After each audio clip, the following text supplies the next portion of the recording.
Mẹ ơi, thời tiết mấy hôm nay ở nông trại thất thường nhỉ mẹ nhỉ? Vâng. Lúc nắng, lúc mưa. Ừ. Mưa.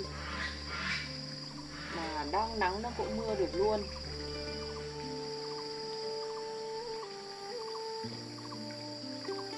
Ở đây ấy, có những cái đám mây cứ bay là ở trên lưng chừng đồi ấy mẹ nhỉ? Vâng. Con thấy ở đây mây mù gần như phủ kín hết đồi mẹ nhỉ? Thời tiết ở đây ẩm thấp thật. Ừ. Thế nhưng thì mây cứ như thế. Vâng. Mẹ ơi, sáng nay con đi chăn cái đàn heo rừng ở trên này này. Thấy cái chỗ ngủ của nó ẩm ướt lắm. Vâng. Mà mùa này mưa nắng thất Mưa thường như nhiều. này ấy, thì con muốn làm một cái sàn lên để cho chúng nó nằm. Vâng. Nó kê lên rồi nó ngủ. Vâng. Mà làm cái sàn đấy ấy, thì con sẽ phải vào trong chuồng nó để làm. Mẹ không làm, mẹ không hộ con được cái này đâu. Thì mẹ ở nhà, xong rồi để con khác lên trên chuồng đi làm thôi mẹ nhé. Vâng. Thế mẹ ở nhà nhé, để con đi làm nhé. Ừ.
làm sắp xong chưa? Sắp xong rồi mẹ ơi, chờ Ừ. con một tí tẹo nữa là xong Ừ. luôn này.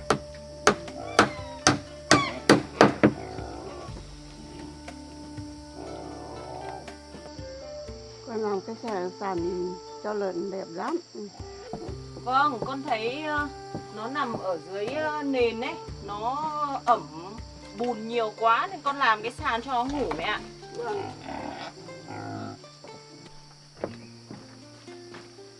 Mấy con này, từ nay bọn mày lên trên sàn mà ngủ cho đỡ bẩn nhá. Tao làm cho sàn mới rồi đấy.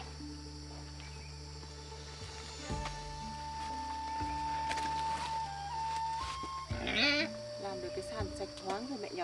Vâng. Mẹ con mình về đi.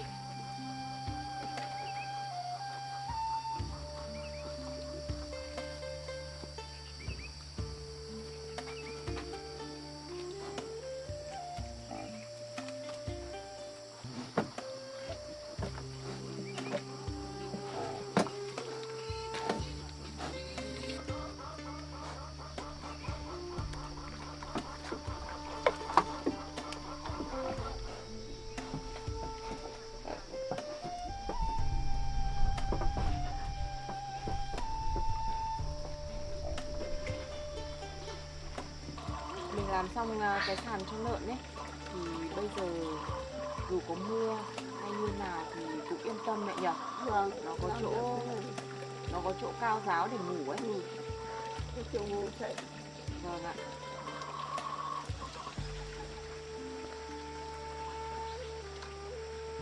Đấy chúng nó lên sàn rồi đấy mẹ nhỉ?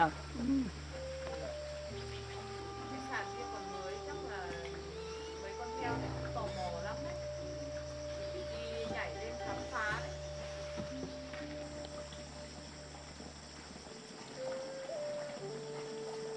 Mẹ ơi, bây giờ con muốn đi kiếm một ít rau rừng ấy. Thì mẹ ở nhà, con đi lên cái khu vừa rừng đằng sau kia để con đi kiếm một ít rau về nấu hai mẹ con mình ăn nhé. vâng. Đi đi. Con đi đi. Thế con đi mẹ nhá, mẹ ở nhà nhé. Ừ.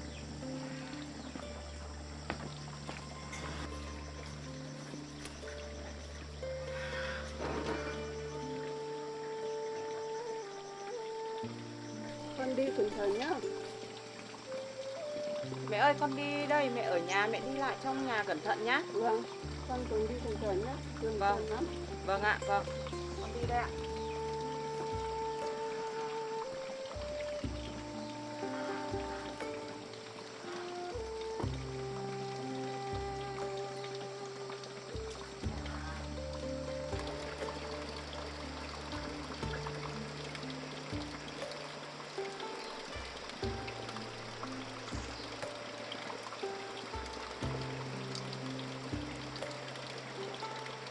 Mẹ ơi, mẹ ở nhà nhá. Vâng. Con đi Con đi đây. cẩn thận nhá.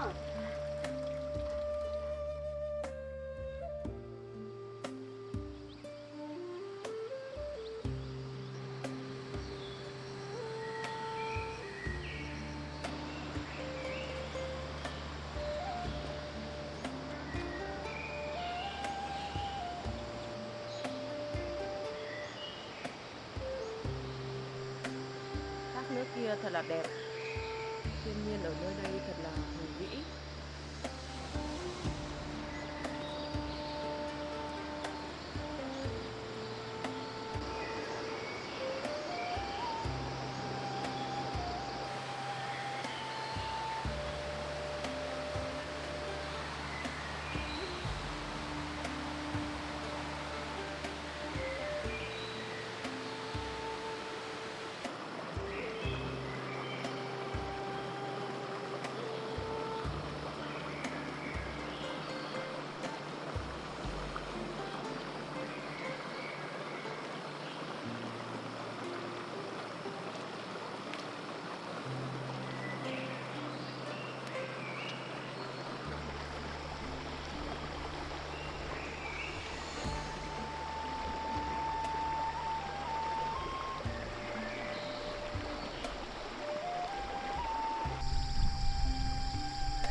sau này rồi.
về rồi. Con đây à? Mẹ đang làm gì đấy? Khâu áo. Mẹ đang khâu áo cho anh Khang à? Vâng, Sắp xong chưa mẹ? đã xong rồi. Thế mẹ ở đây khâu áo để con đi cất đồ đã nhá. Vâng.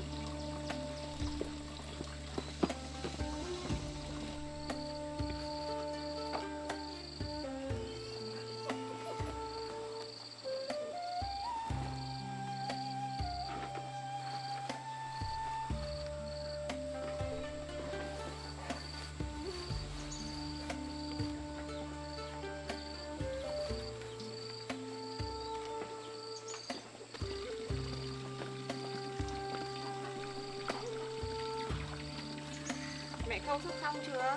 Xong rồi.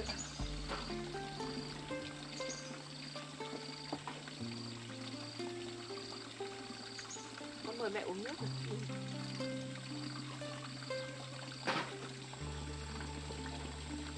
Con mời mẹ uống nước. Vâng.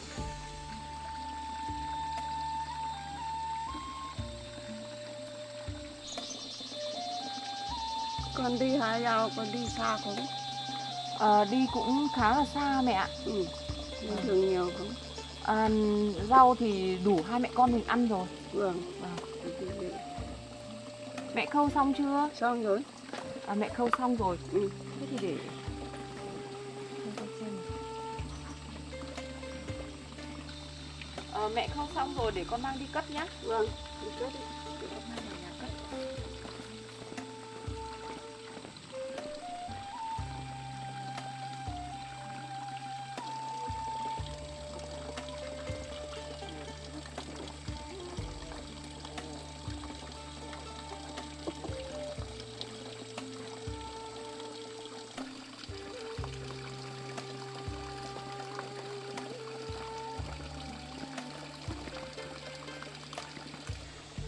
Mẹ ơi, mẹ uống nước đi. Vâng.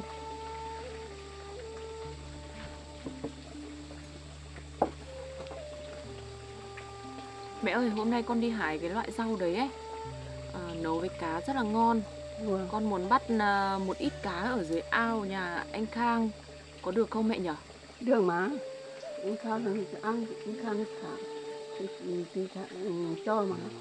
Vâng, con chỉ lấy mấy con cá nhỏ nhỏ Vâng, thôi. Khang thơm mái lắm.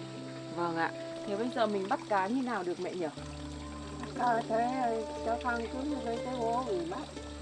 Có cái vó cất cá hả mẹ? Ừ. Thế thì chắc là con cũng đi lấy cái vó đấy để mình cất cá thôi Vâng. nhỉ? Ừ. Cái bố mà cất ấy, được. Vâng. Thế không biết anh Khang để cái vó cất cá ở đâu mẹ nhỉ? Nhất thế nó để bên kia. Để ở kia hả mẹ? Ừ. Thế để con đi lấy xong rồi con đi bắt cá luôn nhá. Vâng.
dưới vó ở dưới ao rồi mẹ ạ. Nó phải đợi một lúc nữa thì cá nó mới vào ăn. Vâng. Con thả mồi với cá vào. Vâng. Phải đợi lúc nữa mẹ nhỉ? Vâng. Thấy hơi mùi nữa vào. Vâng ạ.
Mình nhặt lấy một số con về mình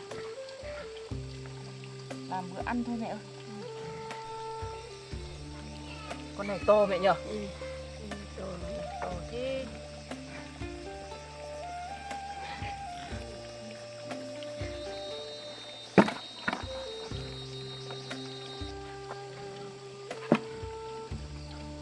To này mình lấy về để làm chả cá nhé mẹ nhé. To nhỉ? Con này to.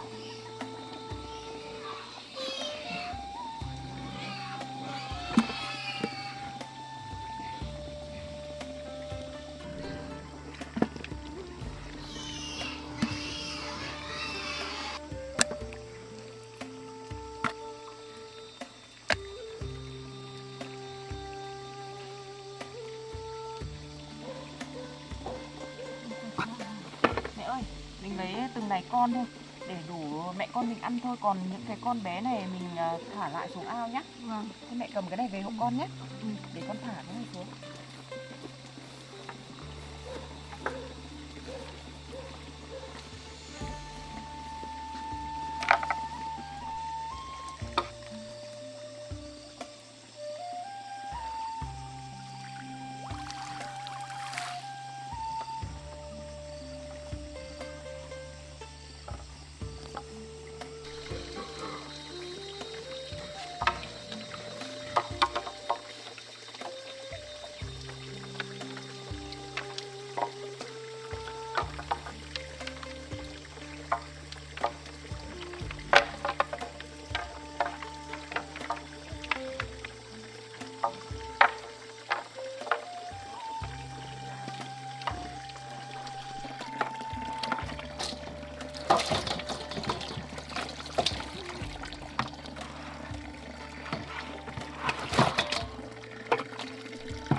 Đổ cá ra đây rồi à? Vâng. Thế để con mổ nhé. Vâng.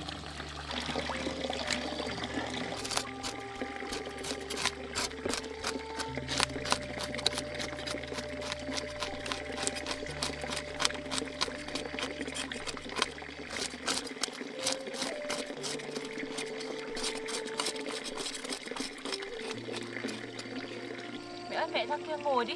Mẹ ra bàn ngồi chờ con nhé, để con khác làm cũng được. Vâng.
ơi, mẹ nhặt rau hộ con à? Vâng. Mẹ cho. Con làm Thế cho. mẹ nhặt rau hộ con nhá. Vâng. Con đi làm.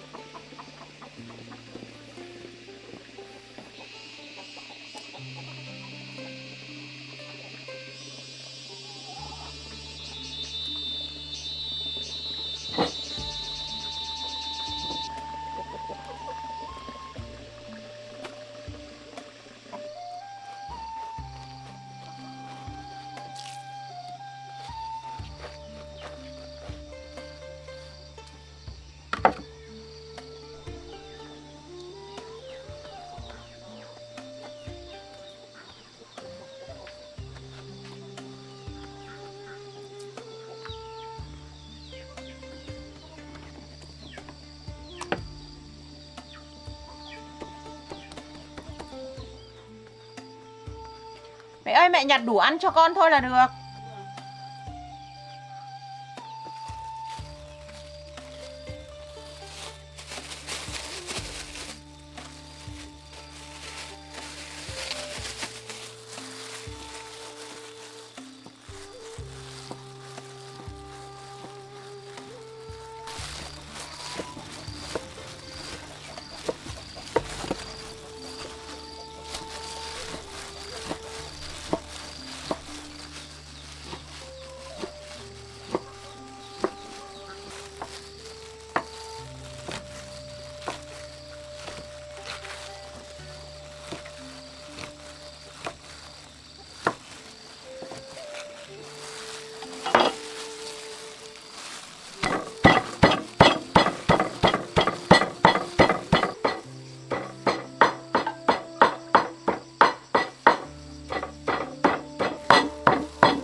ở đây.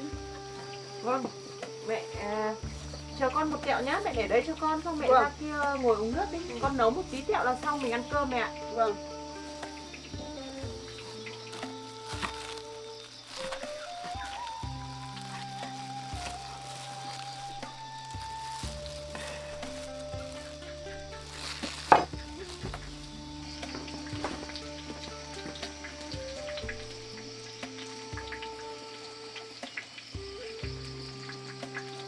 Như vậy là chín rồi đấy.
Chín rồi đấy.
Gấu ơi, ăn cơm đi.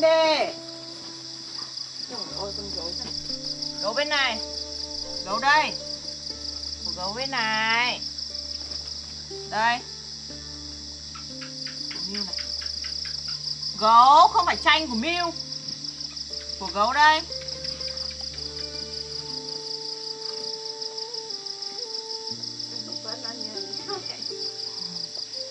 Gấu ăn nha.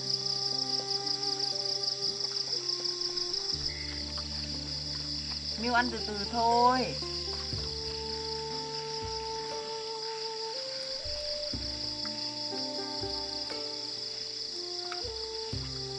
Trời ơi.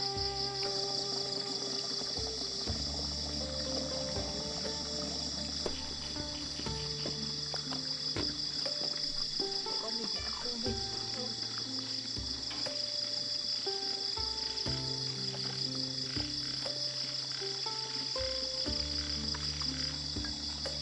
Con mời mẹ.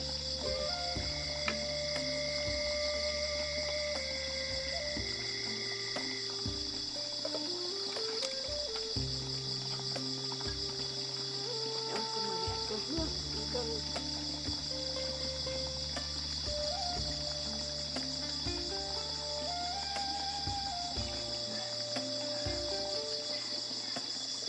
Mẹ ăn miếng chả cá con làm nhé. Vâng. Xem có ngon không.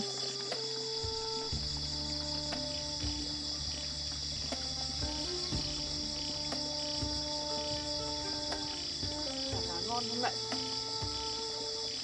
Ngon đấy. Con là ngon là cá ngon đấy. Vâng. Mẹ ăn nhiều nhé.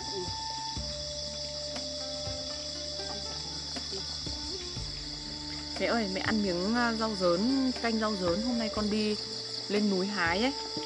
Hôm nay con đi lên núi hái rau dớn. Đi qua một thác nước rất là đẹp mẹ ạ.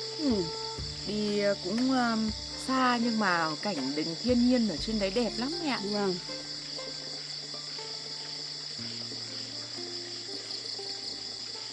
Đâu giờ cái cá ngon nhỉ?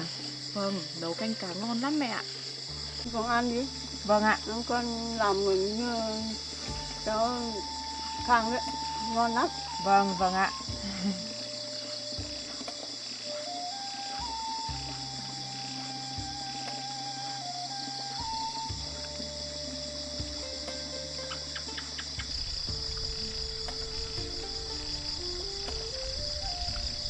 Ngon mẹ ăn nhiều nhá. Ăn nhiều hả?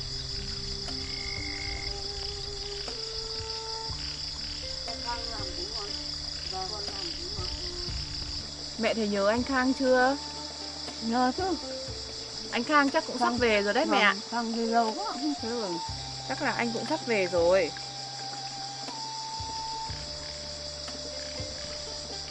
Mẹ ăn nhiều nhá mẹ nhá. Ngon. Con cũng ăn đi. Vâng ạ.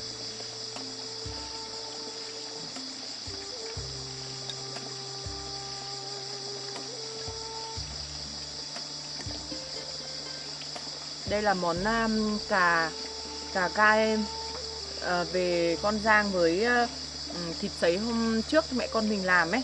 Ngon. Rất là hợp mẹ nhở. Vâng, không, ngon lắm. Vâng.